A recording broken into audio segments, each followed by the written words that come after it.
Bonsoir à tous et bienvenue sur notre émission On a tous besoin. Je suis ce soir en compagnie du pasteur Louis et de Mélissa qui ont abordé le thème du suicide sur les précédentes semaines et nous avons décidé donc de nous réunir ce soir pour apporter quelques précisions complémentaires sur le sujet.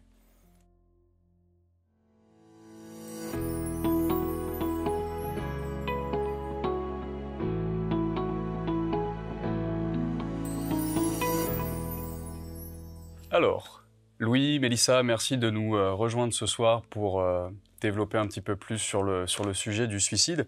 J'ai notamment quelques questions à vous poser sur ce sujet. La première va être au niveau du suicide en France, quels vont être les chiffres et les pourcentages clés que vous pouvez nous donner? Qui souhaite répondre à cette question en premier? Moi, j'ai plusieurs chiffres à vous donner qui viennent de l'Observatoire national du suicide. Alors, on compte 9300 décès en 2016 avec 200 000 tentatives de suicide, ce qui place la France dans un des pays européens les plus touchés. Il faut savoir que ce chiffre, comme je l'ai déjà dit dans une émission précédente, il est sous-estimé parce que ça compte pas forcément tous les accidents de la route ou les personnes âgées qui décèdent toutes seules chez elles. Après, j'ai des chiffres aussi par rapport au mode opératoire. En France, c'est la pendaison. Il y a 57% des suicides qui se font par pendaison. 12% ce sont des armes à feu. Et 11% ça va être des médicaments. 7% saut d'un lieu élevé. Faut savoir que ce sont les 45-54 ans et les plus de 75 ans qui sont en fait les tranches d'âge les plus touchées si on regarde sur la population globale. Chez les jeunes, c'est le taux de mortalité, la deuxième cause en fait, du taux de mortalité chez les jeunes, et c'est un petit peu plus important chez les garçons. J'ai aussi des chiffres par rapport aux personnes en fait, qui se sont suicidées. On dit que 80% des personnes ont consulté un généraliste dans la semaine en fait, avant. Le motif de la consultation, il n'est pas toujours annoncé en tant que tel, c'est parfois des maux de tête ou des problèmes pour dormir. Il y a aussi ce qui concerne les troubles mentaux, on l'a abordé un petit peu. Chez les personnes schizophrènes, il y a 10 à 15% des personnes qui se suicident à cause de la schizophrénie. Et les troubles bipolaires, 15% également. Les personnes qui ont un antécédent de TS, c'est un facteur de risque important. Il y a une idée reçue qui dit que si on s'est suicidé une fois, en gros, suicidaire un jour, suicidaire toujours, mais c'est pas vrai. Parce que la majorité des personnes, en fait, elles recommenceront pas. Il y en a que 2/3, il y en a que 10% en fait qui vont recommencer et décéder par la suite. Voilà un peu, moi, pour les chiffres que je peux vous apporter par rapport au suicide en France. D'accord, merci pour cette précision. Louis, est-ce que vous avez également quelque chose? Oui, moi aussi j'ai d'autres chiffres. Donc, chez le suicide chez les jeunes, hein, donc c'est la seconde cause de mortalité chez les jeunes, donc de 15 à 19 ans. Et donc le suicide reste un sujet difficile à aborder. Chaque année, près de 80 000 adolescents tentent de mettre fin à leur jour, c'est énorme, et 1000 d'entre eux y parviennent, selon les sources du Centre d'information et de documentation, donc jeunesse. Le ministère de la Santé rapporte dans une étude que 15% des 11 à 18 ans se sentent atteints de souffrances psychologiques, soit 900 000 jeunes en France. Donc tous ces chiffres font réfléchir. C'est un cri d'alarme avec environ 1000 cas chaque année. Le suicide représente dans notre pays la deuxième cause de mortalité des jeunes entre 15 et 20 ans, après donc les décès par accident. Et pour cette même tranche d'âge, le nombre de tentatives est 10 fois supérieur à celui des suicides et malheureusement, il ne cesse d'augmenter. Alors, on n'a pas tellement des chiffres exacts aujourd'hui encore, mais on peut vraiment avoir la certitude que les chiffres augmentent. Hein.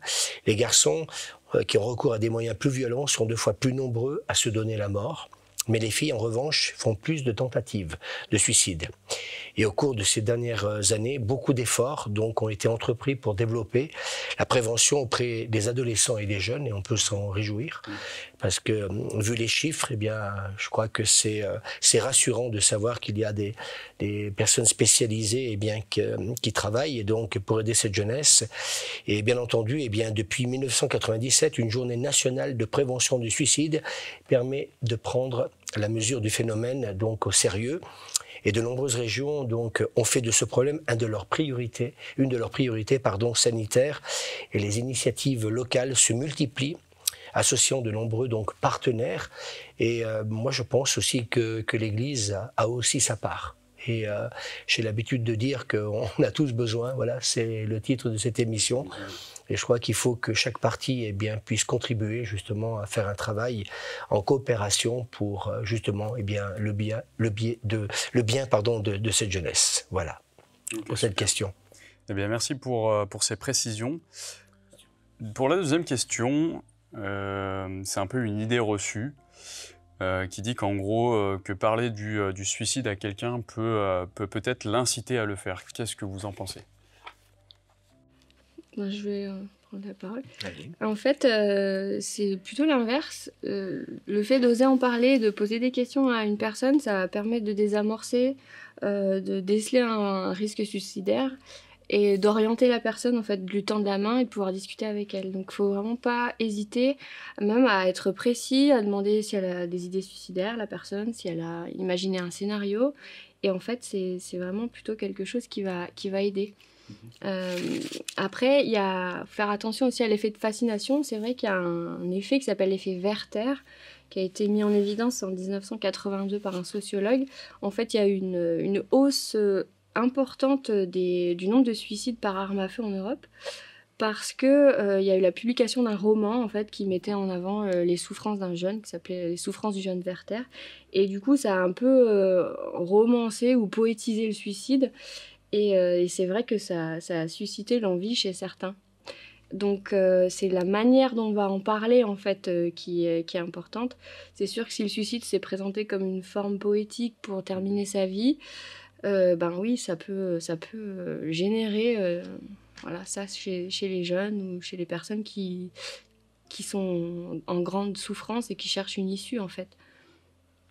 Et il y a aussi même un dispositif qui a été mis en place pour la prévention du suicide, justement, qui s'appelle le dispositif Papagano. En fait, c'est donc tous les points chauds, les ponts, les hauts lieux, en fait, où il y a des écriteaux, justement, pour faire de la prévention au suicide. D'accord. Et pour dire, attention, c'est un lieu où il y a des gens qui se sont suicidés. Et le fait de le dire et d'en parler, c'est une technique de prévention qui a fait ses preuves, en fait. D'accord.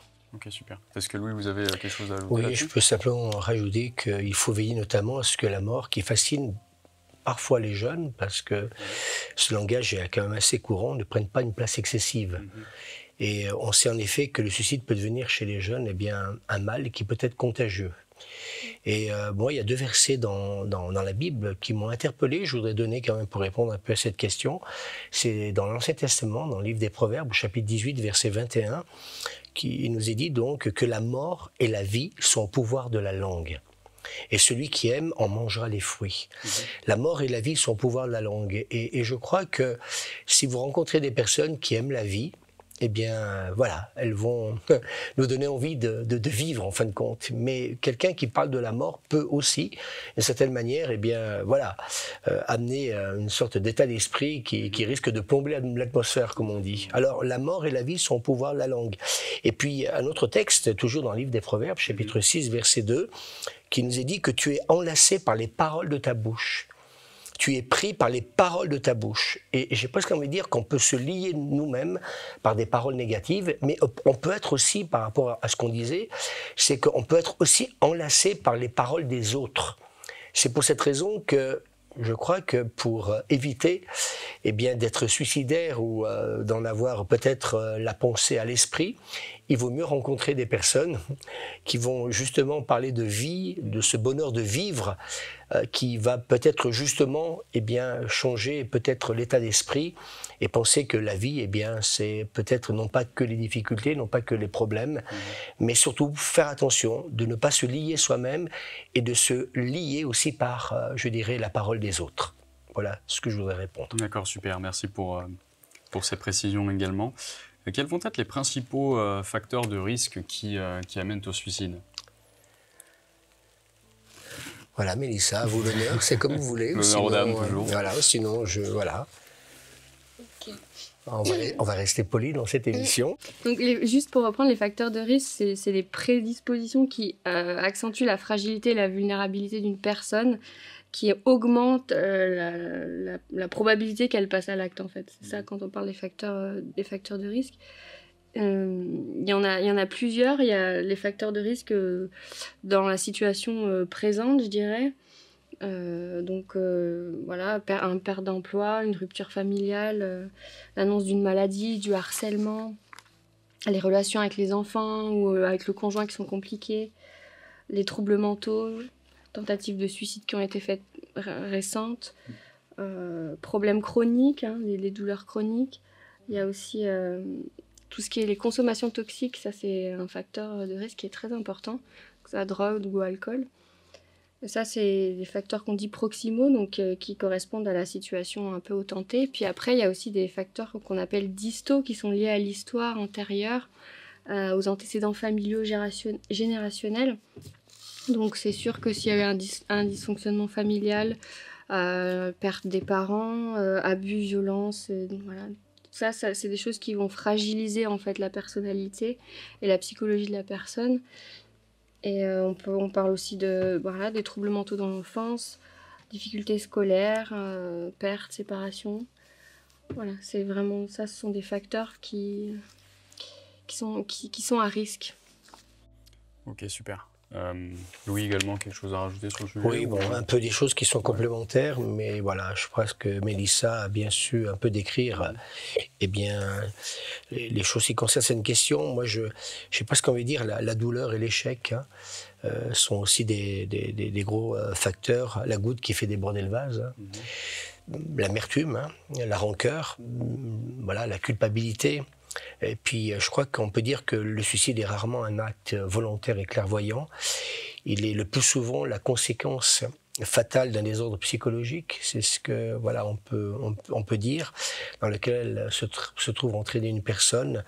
Alors, qu'est-ce qu'un désordre psychologique? Il comprenne l'agitation, l'agressivité, les troubles obsessionnels, compulsifs, les phobies. Et puis, il y a bien entendu derrière ce qui va suivre, c'est les désordres alimentaires, anorexie, boulimie, l'hyperactivité, et puis les addictions à l'alcool, au tabac, à la drogue, au jeu, au travail, et puis bien sûr le sexe, Internet. Donc toutes les choses, voilà, qui malheureusement, ont des conséquences. Et c'est vrai que ce sont des facteurs à risque. Et on a peut-être besoin ce soir de les énumérer, pour permettre à chacun d'y réfléchir et peut-être se situer par rapport justement à cette question et à ses réponses. Ok. Mélissa, est-ce que vous pouvez me donner des conseils sur le comportement à adopter face aux personnes qui sont en crise suicidaire? Oui, alors la première chose à faire, en fait, c'est de signifier à l'autre qu'on est là, de montrer qu'on a perçu la souffrance de l'autre. Et c'est vraiment cette idée qu'il faut briser l'isolement, parce que les personnes, généralement, elles sont isolées dans leur douleur. Donc c'est une des premières choses à faire. Après, c'est quand même important de reconnaître ses limites, parce que faut pas hésiter à orienter, et surtout à pas jouer le sauveur ou le super-héros, parce que ça peut devenir vraiment très compliqué. Par une main tendue, on peut être une écoute et un soutien, mais on peut aussi peut-être parfois avoir tendance à vouloir porter la personne à tout prix et à glisser dans une position où on va rendre la personne quelque part addicte ou en tout cas dépendante. Et généralement, on va avoir du mal à mettre de la distance. Et je dirais qu'on va s'épuiser. Donc si on sent qu'on commence à être conduit par la peur, l'impression que l'autre ne peut pas vivre sans nous, ou à culpabiliser, c'est qu'en fait on a franchi nos limites. Donc c'est vraiment important d'être au clair avec soi, en fait, quand on est face à une personne suicidaire et qu'on veut l'aider. Faut faire attention aussi à ses propres idées reçues sur le suicide, hein. On a essayé un peu d'en parler pendant l'émission. Voilà, c'est pas parce qu'une personne crie au suicide régulièrement qu'un jour, ça veut pas dire qu'elle va le faire, quoi. Donc c'est important de pas s'arrêter à nos idées préconçues. C'est aussi un autre objectif qu'on peut avoir, c'est d'aider la personne à avoir d'autres perspectives. Parce que généralement, quand on est en crise suicidaire, on a l'impression qu'il n'y a plus rien qui est possible. Et voilà, aider la personne à envisager d'autres perspectives, ça peut être un bon comportement à adopter face à une personne en crise suicidaire. L'important, c'est de ne pas mettre du jugement, que la personne ne se sente pas jugée ou moralisée, ni culpabilisée. On a un réflexe naturel qui est de vouloir argumenter, convaincre, rationaliser. Et c'est vraiment l'erreur à ne pas commettre. Allez, c'est pas grave, t'inquiète pas, ça va aller, regarde, t'as des enfants, t'as un travail, tu vas t'en sortir.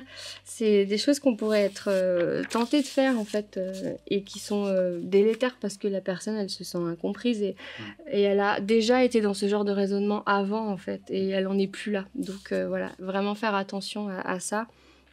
Et je pense que dans un premier temps, c'est laisser libre cours aux émotions. Voilà, écouter les émotions de la personne, en fait. Reconnaître, valider ce qu'elle ressent et pas argumenter, essayer d'utiliser des questions un peu ouvertes, reformuler ses propos parfois, essayer de faire des phrases courtes aussi. N'oubliez pas que les personnes qui sont en crise suicidaire, leur cerveau il est en sous-régime, donc voilà, il vaut mieux être concis et pas les noyer de paroles, comme je suis en train de faire maintenant. Voilà. Merci Mélissa pour ces conseils du coup, sur les comportements à adopter face aux personnes en crise suicidaire. Nous vous donnons rendez-vous la semaine prochaine pour la seconde partie de cet épisode où le pasteur Louis prendra également la parole sur les comportements à adopter face aux personnes en crise suicidaire et sur les signes qui sont les plus courants et qui indiquent qu'une personne est en crise suicidaire.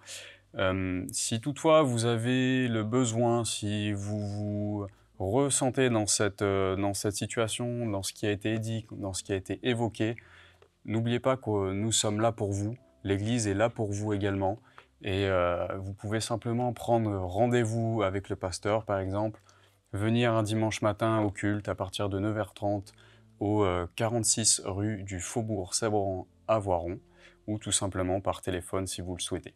Je vous souhaite une très bonne fin de soirée et vous dis à bientôt. Merci.